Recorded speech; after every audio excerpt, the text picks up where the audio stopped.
but to have an American leader who is such an inspiration both to us in the United States and to people around the region. So Indrani asked me just to talk a little bit about that, just my own personal experience watching and in my small way participating in the Obama phenomenon in the United States. It was and what some lessons of that may be. Because I know for me it was just really exciting. When as Suriani mentioned, I worked on the National Security Council for President Clinton, which is the president's foreign policy staff.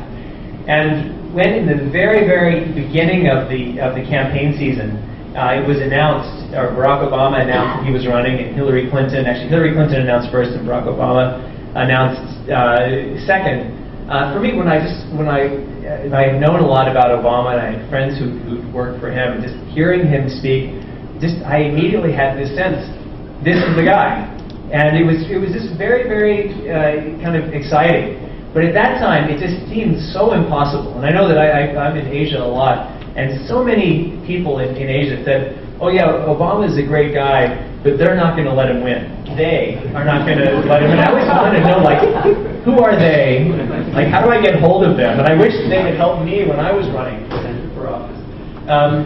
But there was this feeling that it was impossible, but people just started to get really excited. And I know that one of the things that I would say to people when I was out on the campaign trail speaking for Obama was that as Americans, and it's obviously not for all Americans, but I should say for me as an American, during those previous 8 years, when I would look in the mirror and see this reflection of the United States that was coming back, and in that reflection were Guantanamo and Abu Ghraib and all of the civil rights issues within the United States, it wasn't a reflection that was familiar to me, because the America that I was living in and experiencing in was a much more idealistic America, an America that was deeply flawed, imperfect, made monumental mistakes, but was striving to be better, striving to build something that was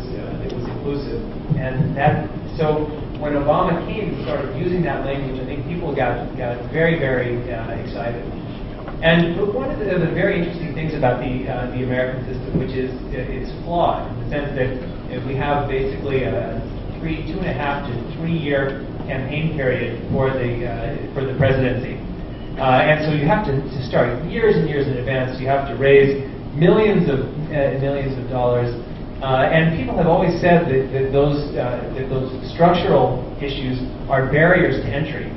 And one of the really exciting things about Barack Obama, because had there been an election on day one when he entered the race, he wouldn't have done anything.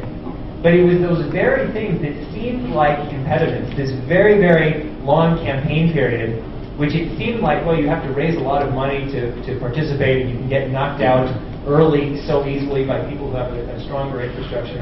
He was able to turn those things into a real benefit. So the long campaign period, it was great because people didn't really know him, and particularly the way our primary structure works is that there are certain states, Iowa and New Hampshire, that vote first. And so Iowa is the state that votes first, which is over 90% white state. And so again, if you can win, if any candidate wins Iowa, they're in a really great position because they have a lot of momentum going into the other primaries. And one of the challenges for Asia that I see is that, as in any country, there is a very, very strong pull of dynastic politics. And certainly the United States was formed as a reaction against this concept of hereditary monarchy, and there are a lot of structural issues in the United States that are designed to prevent that. But had we had Bush 1 and then Bush 2, and Clinton 1 and then Clinton 2, the sense was that we would have gotten into a more dynastic model. And even in the dynastic model, there are some great people. I mean, the Nehru-Gandhi dynasty in India has had some excellent leaders. But there really is something to be said about the churn of politics.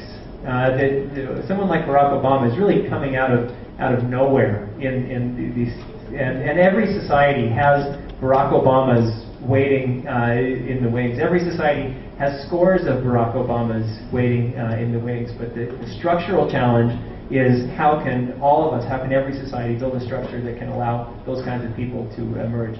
The second thing that I think was very inspiring about the Obama campaign is challenging of axioms, and that's still happening now, because there are certain axioms in every political system. You say, oh yeah, this group always votes this way, or this issue can never be addressed because it's so difficult and people aren't willing to ask the tough questions about healthcare or labor rights or whatever. And one of the things that Obama did, which again, I think it gained him a lot of support, was to say, no, we can talk honestly and we can talk squarely about these kinds of issues. And there was a critical turning point in the campaign. I don't know if all of you followed this, but there was the pastor, the minister at Obama's church in Chicago. The videos came out and were posted on YouTube of this minister who was saying all kinds of things, damn America, and just a lot of things that were outside of mainstream political views. And there was a strong call on Barack Obama to disavow this minister, as actually Oprah Winfrey, who had been a member of that church, had done because of the statements that this minister had made. But instead of doing that, and I personally was really concerned about this, what Barack Obama did was he stayed up all night and he wrote a speech, which was a major speech on race. And I will say I thought it was a major mistake tactically when I was watching, because my own view, and in retrospect I was wrong, was that the very fact of electing Barack Obama was a statement about race, and that by making the campaign about race, it had the potential to alienate people. But that was an axiom that I had, and it turned out that it was wrong. And I think that was something that was just really remarkable. And I think that it, obviously, you're probably all thinking this has some relevance here in Malaysia. But by just speaking openly and honestly from the heart, it didn't, rather than cutting off dialogue, it created a whole new opportunity for dialogue. And there was a national discussion about race in a very healthy, respectful, open way that followed from that. So I could go on and on about Obama, but I do think, though, that just coming back to my original point about leadership is that, one, every society has Barack Obamas. Every society has inspiring leaders who are some of the people who we know. But there are a lot of people who we don't know, and that's all of our challenge, is how do we reach out to those people? How do we find those people? How do we nurture those people? You talked about different skills and different forms of intelligence, and every society has those kinds of people, and they're the write-off people who get written off because they're not part of some establishment, or they're just, I mean, like Barack Obama. I mean, he was not part of a lot of things that one would think you'd have to be in order to get ahead. And so, as we, both the United States, but all of us in the Asia Pacific community, work to face these incredible challenges that, as I mentioned before, really are coming down the pike for all of us, I think these preliminary lessons of leadership, and the lessons of leadership that we're trying to address through Asia 21 initiative, that our Asia 21 community have asked us to discuss in our forum tonight, and just that every person in this room is a leader in some way and in some capacity. And the challenge for all of us is to ask ourselves, what kind of leaders do we want to be, for whom, and to what end, and really push ourselves to achieve that. So with that, would like to hand it back to Suryani. So thank you all very much.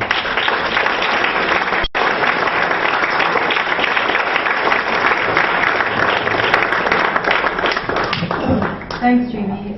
You've given us a lot of food for thought. Among some other things, I like the kind of points that you've made about how new leaders need to find various levels of creativity to solve old and as well as new problems.